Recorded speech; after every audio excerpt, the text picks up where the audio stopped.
اس میں علاقے میں آ گئے، یہاں پہ جو بھی موجود ہوں وہ ہماری مدد کریں۔ لیکن پناہ دینے والا کون ہے؟ سب سے بڑی پناہ دینے والا وہ ہے جس نے سب کو پیدا کیا۔ بھائی وہ ہر چیز کا پیدا کرنے والا ہے۔ یہ جن، بھوت، پریشانیاں، آفت ناگہانیاں، یہ سب کس کی دی ہوئی ہیں؟ اللہ کی دی ہوئی۔ تو اصل میں ہمیں کس سے مدد مانگنا چاہیے؟ کس سے پناہ مانگنا چاہیے؟ اللہ سے۔ لیکن اس وقت لوگ یہ سب بھولے ہوئے تھے، سری گمراہی میں تھے، طرح طرح کی چیزوں کو انہوں نے اپنا معبود بنایا ہوا تھا، جبکہ معبود تو وہ ہے جس کا ہر چیز پہ اختیار ہے، جس نے دنیا بنائی، جس نے یہ سارے جہان بنائے، جس نے انسان، جانور اور وہ چیزیں جو ہمیں دکھائی دیتی ہیں یا نہیں دکھائی دیتی، وہ ساری اس نے بنائی۔ تو ظاہر ہے وہ ہماری مدد کر سکتا ہے، یا وہ لوگ کر سکتے ہیں جو پہلے سے تعینات ہیں ہمیں پریشان کرنے کے لیے۔ اگر جن یا شیطان یا بھوت، لوگ کہتے ہیں اسے، جن اور بھوت وغیرہ یہ سب ایک ہی چیز ہے، ارواح خبیثہ۔ تو جن میں سے ہی شیطان جو ہے وہ نافرمان ہو گیا تھا، جیسا آپ نے سورہ بقرہ میں پڑھا ہوگا کہ جب اللہ نے حکم دیا فرشتوں کو اور جنوں کو کہ انسان کو بنانے کے بعد اس نے کہا اس کو سجدہ کرو، تو فرشتوں نے تو فوراً حکم کی تعمیل کی، لیکن یہ جو جن تھا یہ ہٹ گیا، نافرمان بن گیا، اللہ کے حکم کو اس نے نہیں مانا، اور اس نے کہا اس کو تو تم نے سڑے گارے سے بنایا ہے، میں آگ کا بنا ہوا ہوں، میں اس کے آگے کیسے جھک سکتا ہوں؟ یعنی غرور میں بیٹھ گیا۔ تب سے اللہ کی لعنت ہے اس کو۔ اور لیکن اس نے جب اللہ نے اس کو سزا دینا طے کیا تو اس نے مہلت مانگی کہ مجھے مہلت دے دے، اور پھر بھی وہ نالائق تھا، اس نے کہا کہ میں ثابت کر کے دکھاؤں گا کہ یہ انسان جو ہے یہ مجھ سے بہتر نہیں، اور مجھے اتنی مہلت دے کہ میں ان کو ثابت کر سکوں۔ تو اللہ نے ان کو قیامت تک کا وقت دے دیا ہے کہ ٹھیک ہے جا تو کوشش کر، لیکن وہ کوشش کامیاب کن کے سلسلے میں ہوگی؟ ان میں جہاں ایمان درست نہیں ہوگا۔ شیطان انہی لوگوں کو بہکا پائے گا جن کا ایمان درست نہیں ہے، جو اللہ کو ہر وقت یاد نہیں کرتے، پریشانی میں، مصیبت میں، غم میں، خوشی میں، ہر وقت ہمیں اگر یاد کرنا چاہیے تو صرف ایک ذات، اور وہ ہے اللہ کی ذات۔ تو یہ ہے اہمیت مانگنے کی۔ مانگنا کس سے چاہیے؟ اللہ سے۔ تو ان دو صورتوں میں ہمیں یہی سکھایا گیا ہے کہ ہمیں کس سے پناہ مانگنا چاہیے، کس سے التجا کرنا چاہیے، تکلیف میں اگر ہم ہیں تو کس کے پاس جائیں۔ تو اس لحاظ سے یہ دو صورتیں بہت اہم ہیں۔ دوسری بات ہے جھاڑ پھونک۔ لوگ کہتے ہیں جھاڑ پھونک غلط ہے، اور جس طرح سے اس زمانے میں لوگ جھاڑ پھونک کیا کرتے تھے، ان کا جھاڑ پھونک کرنے کا طریقہ یہ تھا کہ وہ ساری غلط حرکتیں کرتے تھے، شیطان کو اپنا دوست بنانے کی کوشش کرتے تھے، اور شیطان جو ہے اس نے تو چونکہ قسم کھا رکھی ہے کہ قیامت تک انسان کو گمراہ کرتا رہے گا، تو وہ ایسے لوگوں کی مدد کر دیا کرتا تھا جو بہکے ہوئے تھے، اور غلط کام میں ان کی طرح طرح سے مدد کرتا تھا، اور اسی کو جھاڑ پھونک کرنا کہتے ہیں کہ وہ شیطان کو کیسے خوش کریں۔ اس کے طرح طرح کے لوگوں نے طریقے بنائے ہوئے تھے، برے حرکتیں کرتے تھے، بدکاریاں کرتے تھے، قتل کرتے تھے، اس طریقے سے وہ شیطان کو خوش کر کے پھر اس کی مدد لیا کرتے تھے۔ تو اس طرح کا جو سلسلہ ہے جھاڑ پھونک کا، وہ واقعی بہت برا ہے۔ اس میں تو علاوہ گناہ کے آپ کو اور کچھ نہیں ملنے والا۔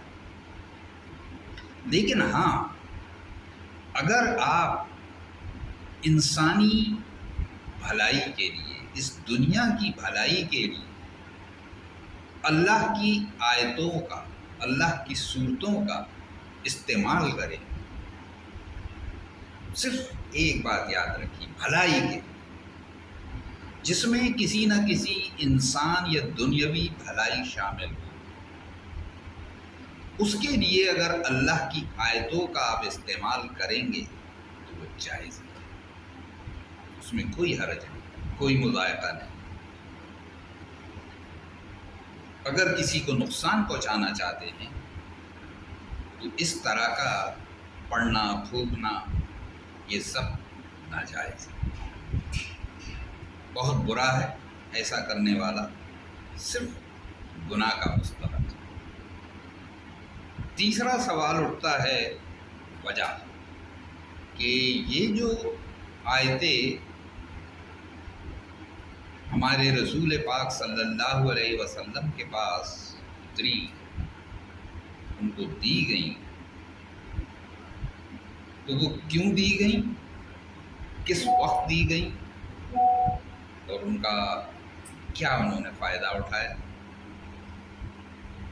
تو آپ یہ سمجھ لیجیے سورہ کافرون جو ہے وہ اس وقت پہلے ہی اتر چکی تھی، اور سورہ کافرون کے اترنے کے بعد چونکہ اس میں ہم نے صاف صاف اللہ نے جو ہے بتا دیا تھا ہمیں کہ ان سے، یعنی کافروں سے جو مخالفت کر رہے تھے حضور صلی اللہ علیہ وسلم کی تبلیغ کے کام میں، تو اللہ نے صاف صاف اس میں کہہ دیا ہے سورہ کافرون میں کہ ان سے کہہ دو کہ میں ان کی عبادت کرنے والا نہیں ہوں جن کی عبادت وہ کرتے ہیں، اور وہ عبادت کرنے والے نہیں ہیں جس کی عبادت میں کرتا ہوں۔ تو تمہیں تمہارا دین مبارک اور مجھے میرا دین، یعنی میں تمہاری بات ماننے والا نہیں ہوں، میں تو اللہ کے دین پہ چلوں گا، اللہ نے جو مجھے راستہ بتایا ہے وہ مانوں گا، تمہاری قطعی نہیں مانوں گا۔ اس سے پہلے تک وہ یہ سمجھتے تھے کہ ہم کسی نہ کسی طرح حضور صلی اللہ علیہ وسلم کو بہلا پھسلیں گے، بہلا پھسلا کے ان کو اپنے راستے پہ چلا لیں گے، لیکن ایسا نہیں ہوا۔ جب انہوں نے صاف صاف کہہ دیا کہ میں تمہارا دین قبول کرنے والا نہیں ہوں، میں ان کو نہیں پوجوں گا جنہیں تم پوجتے ہو، اور جنہیں میں پوجتا ہوں یعنی اللہ کو، اس کے پوجنے والے تم نہیں لگتے۔ بات تو بالکل ختم ہو گئی، فل اینڈ فائنل ہو گیا کہ بھائی کلیئر ہو گیا کہ آپس میں کوئی تال میل نہیں بیٹھنے والا۔ جو خاص طور سے وہ لوگ تھے جو دشمن بنے ہوئے تھے حضور پاک صلی اللہ علیہ وسلم کے، انہیں طرح طرح سے نقصان پہنچانا چاہتے تھے، تو ان سے بچاؤ کے لیے یہ صورتیں اتری تھی۔ اللہ نے ان کو پڑھنے کا حکم دیا کہ آپ انہیں پڑھیں، اپنی حفاظت کریں۔ رہا سوال اس کا کہ واقعی دوسرا کوئی ان کو نقصان پہنچا سکتا ہے یا نہیں پہنچا سکتا ہے، تو بھائی انسان کو تو نقصان پہنچا ہی سکتا ہے، اور نبی بھی اللہ کے بنائے ہوئے انسان تھے،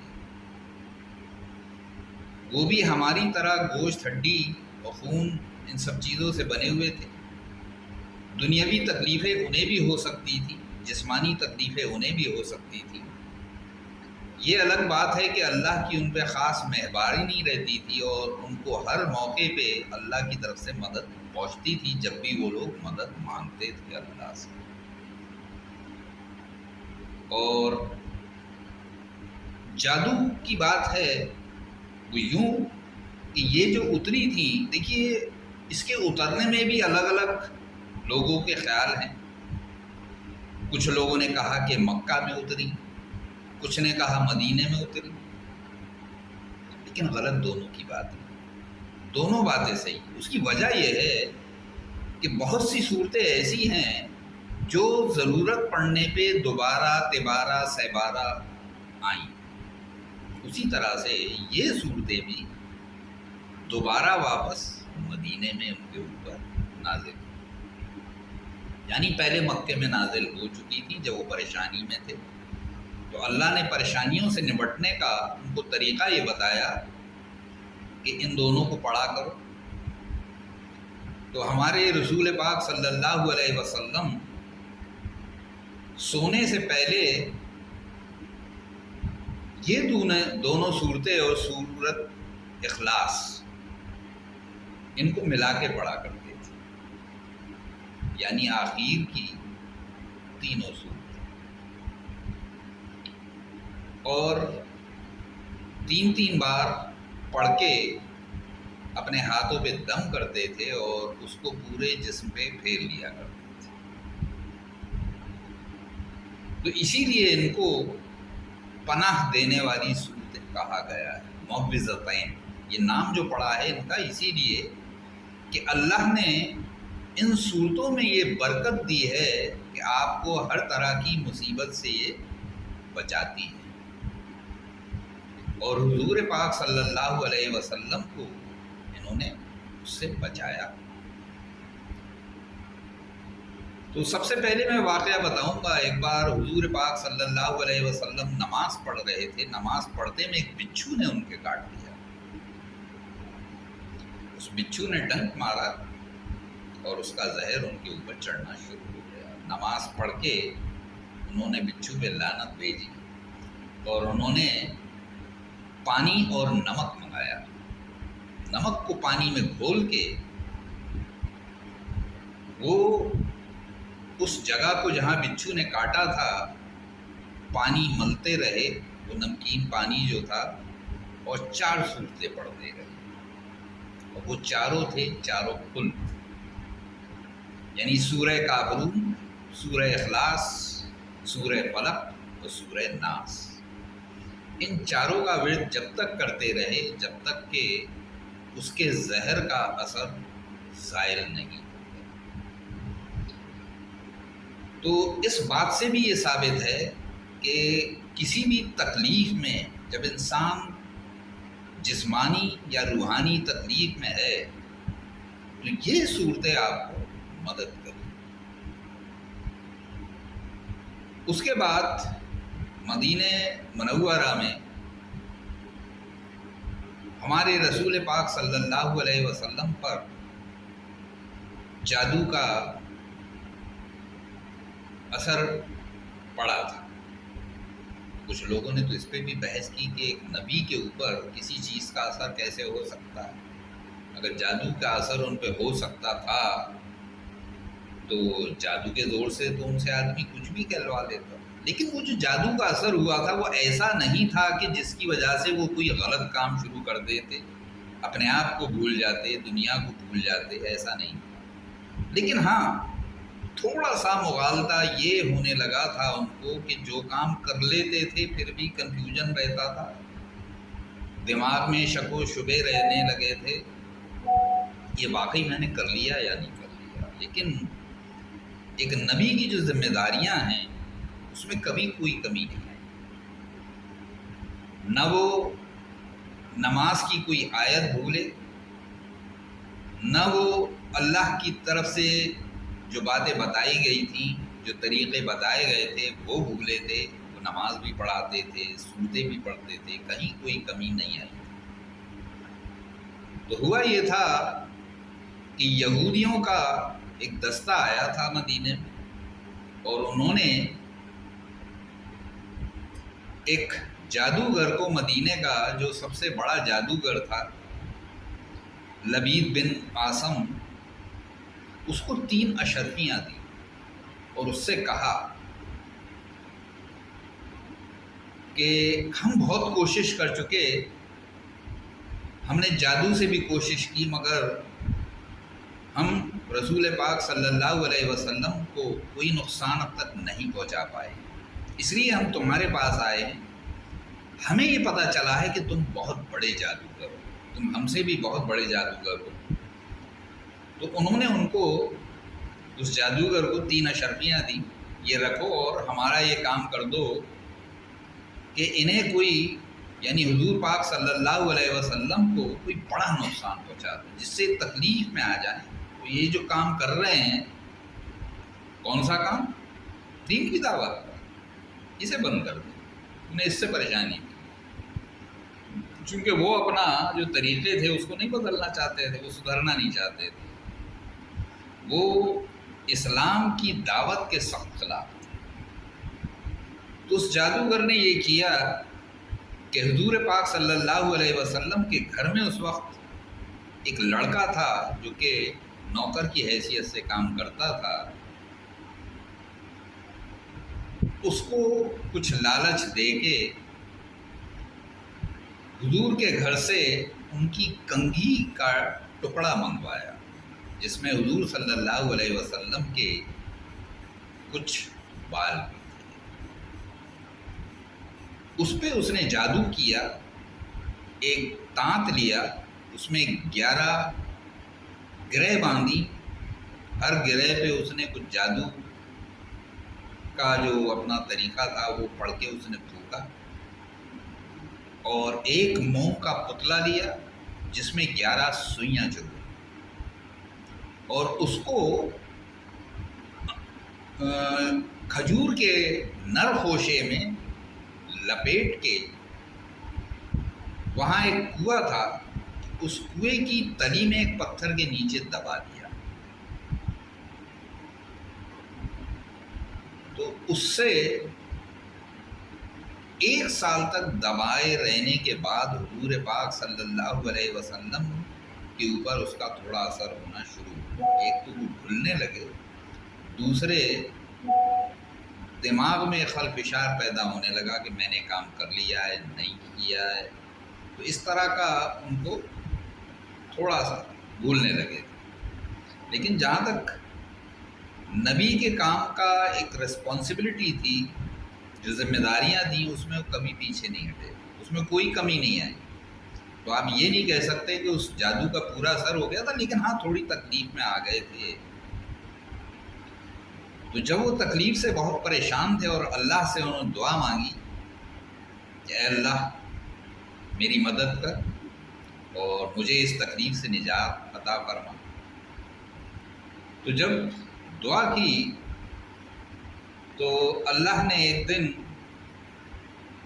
جب وہ حضرت عائشہ رضی اللہ تعالی عنہا کے پاس موجود تھے، اس وقت جب سونے کو لیٹے تو خواب میں یہ دیکھتے ہیں کہ 2 لوگ ان کے پاس آئے ہیں اور وہ آپس میں بات کر رہے ہیں۔ تو ایک، وہ اصل میں کون تھے؟ فرشتے تھے، اللہ کی طرف سے بھیجے ہوئے فرشتے تھے جو اللہ کا پیغام ان کے لیے لے کے آئے تھے کہ اپنی تکلیف کیسے دور کریں۔ تو ایک فرشتے نے دوسرے سے کہا کہ انہیں کیا ہوا ہے؟ تو دوسرے نے جواب دیا ان پہ جادو کیا گیا ہے۔ تو پہلے والے نے پھر پوچھا کس نے جادو کیا ہے؟ تو اس نے بتایا کہ لبید بن عاصم نے ان پہ جادو کیا ہے۔ تو انہوں نے پھر پہلے والے نے سوال کیا کیسے جادو کیا ہے، کس چیز پر جادو کیا گیا ہے؟ تو دوسرے والے نے پھر جواب دیا کہ ایک کنگھی کا ٹکڑا لے کر جس میں حضور صلی اللہ علیہ وسلم کے کچھ بال بھی تھے ان پہ پڑھ کے پھونکا گیا ہے، اور پھر ایک موم کے پتلے میں 11 سوئیاں چبوئی گئی ہیں پڑھنے کے بعد، اور ایک تانت کے ٹکڑے پہ 11 گرہیں یعنی 11 گانٹھیاں باندھ کے ہر گانٹھی پہ کچھ پڑھ کے پھونکا گیا ہے۔ تو پھر پہلے والے نے سوال کیا وہ کہاں ہے؟ تو دوسرے نے جواب دیا کہ بنی زریق کے کنویں میں وہ دفن ہے، اس کی تلی میں۔ تو انہوں نے پھر پہلے والے فرشتے نے پوچھا تو اس کے لیے کیا کرنا چاہیے؟ تو دوسرے نے پھر جواب دیا کہ اس کنویں کا پانی سوکھ کے اس کو نکال کے معوذتین کی جو آیتیں ہیں ایک ایک آیت پڑھ کے ایک ایک گرہ کھولنا ہے اور ایک ایک سوئی نکالتے جانا۔ جس وقت یہ دونوں صورتیں، جس میں کل ملا کے 11 آیتیں ہوتی ہیں دونوں صورتوں میں، وہ پوری ہو جائیں گی تو جادو کا اثر ختم ہو جائے گا۔ تو اس کے بعد جادو کا اثر ختم ہو جائے گا۔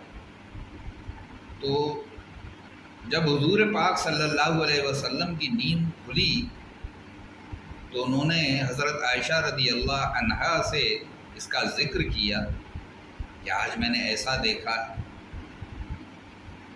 تو انہوں نے بھی ان سے وہی کہا کہ یہ تو اللہ کی طرف سے ہدایت ہے اور آپ کو بتا دیا گیا ہے کہ آپ کی پریشانی کی وجہ کیا ہے۔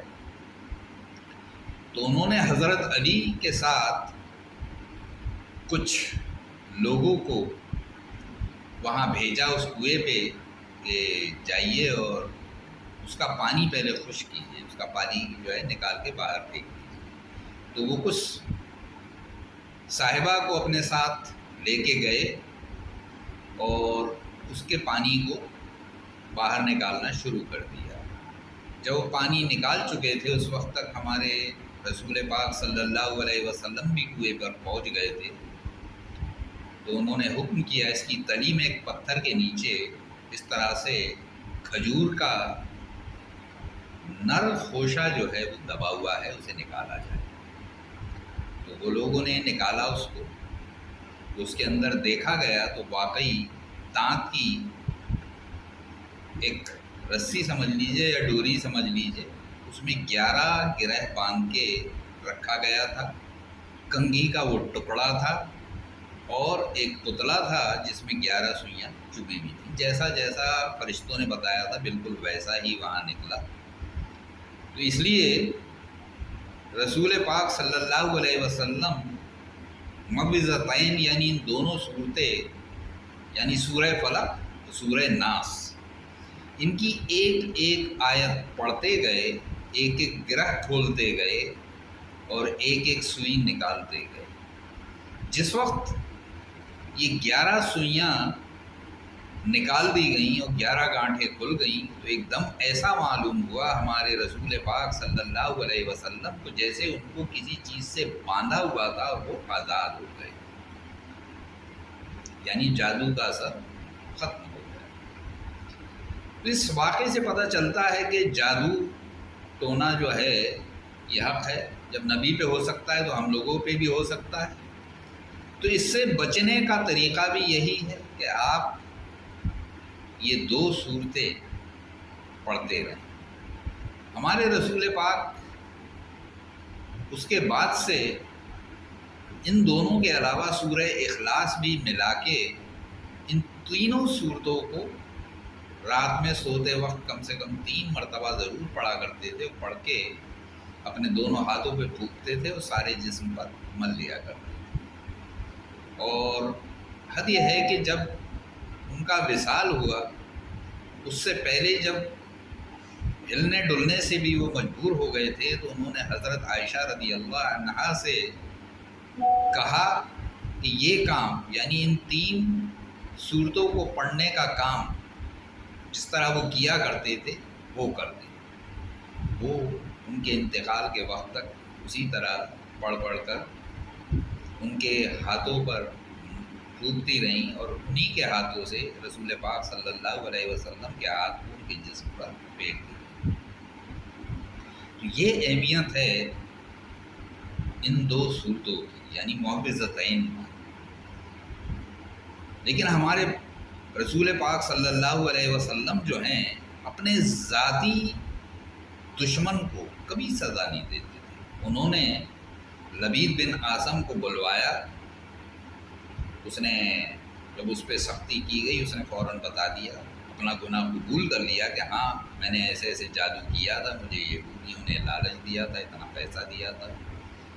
تو اصل میں وہ رہتا تو وہیں تھا، مسلمانوں سے ملا رہتا تھا، ایمان والوں کے ساتھ کھلا ملا رہتا تھا، لیکن وہ مشرک تھا، یعنی دکھاتا یہ تھا کہ میں تمہارے ساتھ ہوں مگر اندر سے دشمن ہوں۔ تو اس کے بعد وہ جادو کا اثر ختم ہو گیا۔ تو پہلے میں مطلب بتاؤں گا سورہ فلق کا۔ تو سورہ فلق کا دیکھیے لفظی معنی پہلے میں بتاؤں گا۔ تو جیسا آپ جانتے ہیں قل اعوذ برب الفلق، تو قل معنی ہے کہو، اعوذ پناہ مانگتا ہوں میں، برب الفلق صبح کے رب کی، من شر ما خلق شر سے ان چیزوں کے جو اس نے پیدا کی، من شر مانے شر سے، ما مانے ان چیزوں کی جو خلق مانے اس نے پیدا کی، یعنی اس کی پیدا کی ہوئی جتنی بھی چیزیں ہیں، اس نے تو ہمارے فائدے کی چیزیں بھی پیدا کی ہیں، نقصان کی بھی۔ اب ہم سمجھتے ہیں کہ ہمارے نقصان کی ہیں، لیکن اس کے پیدا کرنے کی تو اپنی مصلحت ہے۔ بھئی آج کے دور میں تو ہمیں ایسی بہت ساری چیزیں پتہ ہیں جو ہمیں نظر نہیں آتی ہیں۔ پہلے تو نہ نظر آنے والی چیزیں ہم یہی سمجھتے تھے کہ جن بھوت ہوتے ہیں، ان سے حفاظت مانگا کرتے تھے، لیکن اس کے علاوہ آج تو بیکٹیریا ہے، وائرس ہے، یہ سب بھی ہمیں نظر نہیں آتے، تو ان سے بھی پناہ مانگتے رہنا چاہیے، کیونکہ ان سے ہمیں بچانے والا تو اللہ ہی ہے، جو ہمیں نظر ہی نہیں آتے اور ہمیں نقصان پہنچا سکتے ہیں۔ تو تیسری آیت ہے وَمِن شَرِّ غَاسِقٍ إِذَا وَقَبَ، یعنی اور شر سے، وَمِن شَرِّ اور شر سے، غاسقٍ اندھیرے کے، اذا جب، وقب چھا جائے گا، وَمِن شَرِّ وَمِن شَرِّ مانے اور شر سے، النفاسات فی العقد۔ دیکھیے پوری آیت اس طرح سے تھی وَمِن شَرِّ النفاسات فی العقد، تو نفاسات فی العقد اس کا مطلب ہے گرہوں میں پھونک مارنے والیوں کے، یہ خاص طور سے یہ جو جادو ٹونے اس زمانے میں لوگ کیا کرتے تھے، یہ اس کے لیے اترا ہے۔ تو ان کا خاص طریقہ یہی تھا، جیسے ابھی میں نے بتایا تھا کہ دانت میں 11 گانٹھیاں باندھی تھیں اور ان پہ پڑھ پڑھ کے پھونکا تھا۔ تو یہاں بات اسی کی ہو رہی ہے، یعنی ان کے شر سے، کون؟ جو گانٹھیاں باندھا کرتی ہیں، پڑھ پڑھ کے پھونکتی ہیں اور آپ کو نقصان پہنچانے کی کوشش کرتی ہیں، کیونکہ زیادہ تر اس زمانے میں جادو کا کام عورتیں کیا کرتی تھیں۔ وَمِن شَرِّ حَاسِدٍ إِذَا حَسَدَ، اور شر سے حاسد کے جب حسد کرے۔ تو سورہ ناس یعنی قُلْ أَعُوذُ بِرَبِّ النَّاسِ، کہو پناہ مانگتا ہوں میں انسانوں کے رب کی، ملک الناس یعنی انسانوں کے بادشاہ، الہ الناس انسانوں کے معبود، من شر الوسواس الخناس شر سے وسوسہ ڈالنے والے کے جو بار بار پلٹتا رہتا ہے۔ تو دیکھیے شیطان کی یہ فطرت ہے کہ ہمارے دماغ میں وہ طرح طرح کے غلط خیالات پیدا کرتا ہے، اور فزیکلی آپ کو کوئی نقصان نہیں پہنچا سکتا، وہ ہمارے دماغ میں غلط خیالات پیدا کرتا ہے، اور وہ ایک بار نہیں، آپ ایک بار نہیں مانیں گے، دوسری بار کرے گا، تیسری بار کرے گا، بار بار کرے گا۔ مان لیجیے آپ کسی کھلی سڑک پہ چلے جا رہے ہیں اور کوئی دوشیزہ آپ کے سامنے سے آتی ہیں، وہ آپ کے فوراً دھیان کو بھٹکائے گا، آپ کو اس کی طرف دیکھنے کے لیے اس کو اکسائے گا، اور اگر آپ نے نہیں دیکھا تو وہ ناکام ہو گیا. اگر آپ نے دیکھ لیا پھر وہ آپ کو آگے اور اکسائے گا کہ یہ کرو وہ کرو. اس طرح کی حرکت شیطان جو ہے وہ کرتا ہے. تو الذی یوسوس فی صدور الناس، اس کا کام کیا ہے؟ جو وسوسہ ڈالتا ہے ہمارے دل میں، یعنی ہمارے دل میں گھس کے اور وہ وسوسہ ڈالتا ہے. صدور الناس یعنی انسان کے دل میں. من الجنت والناس، اور ضروری نہیں ہے کہ آپ کا دشمن صرف جن ہی ہو یا شیطان، وہ انسان بھی ہو سکتا ہے. تو اسی لیے اس میں کہا گیا ہے من الجنت والناس، چاہے وہ جنوں میں سے ہو یا انسانوں میں سے ہو. یعنی انسان کا انسان بھی دشمن ہے. اکثر برے لوگ جو ہیں، جو گمراہ ہیں، وہ صحیح انسانوں کو غلط کام کے لیے اکساتے ہیں. تو وہ بھی شیطان کا کام کرتے ہیں. انہیں تو شیطان اکسا ہی رہا ہے. وہ شیطان ان کے ذریعے ہمیں گمراہ کرتا ہے کہ جاؤ ایسا کام کرو. تو جو برا آدمی ہے وہ بھلے کو گھسیٹتا ہے. تو ہمیشہ شیطان کی کوشش یہی رہتی ہے کہ وہ آپ کو برے کام کے لیے بہکائے. آپ نہیں مانیں گے تو اور چھوٹے کام کے لیے، جو اس کے مقابلے پہلے بہت بڑے کام کے لیے بہکائے گا، وہاں وہ فیل ہو گیا، اس سے چھوٹے کام کے لیے بہکائے گا، وہاں بھی فیل ہو گیا، اور چھوٹے کام کے لیے بہکائے گا، پھر فیل ہو گیا اور چھوٹے کام کے لیے بہکائے گا. حد یہ ہے کہ آخر میں اگر آپ کو آپ کی جو فرض ہیں ان سے بھی وہ نہ روک پایا تو وہ آخری کوشش اس کی یہ ہوتی ہے کہ کم سے کم آپ کسی اور کو اس کی دعوت نہ دیں، یعنی کسی اور کو ایمان کی دعوت نہ دیں. یہ اس کا آخری حملہ ہوگا. اور اگر وہاں بھی وہ فیل ہو گیا پھر وہ ہاتھ جوڑ لیتا، پھر آپ کے پاس نہیں آیا. صبر اسلامک فاؤنڈیشن. اگر آپ کو ہمارا چینل پسند آئے تو پلیز سبسکرائب کیجیے، لائک کیجیے اور بیل آئیکن دبانا نہ بھولیں. تو آپ کو ہمارا ویڈیو جیسا بھی لگے وہ اپنے کمنٹ آپ کمنٹ کالم میں ضرور دیجیے، تاکہ ہمیں پتہ چلے کہ ہم کیسا کام کر رہے ہیں. جو اس میں کمی ہو اسے ہم دور کر سکیں.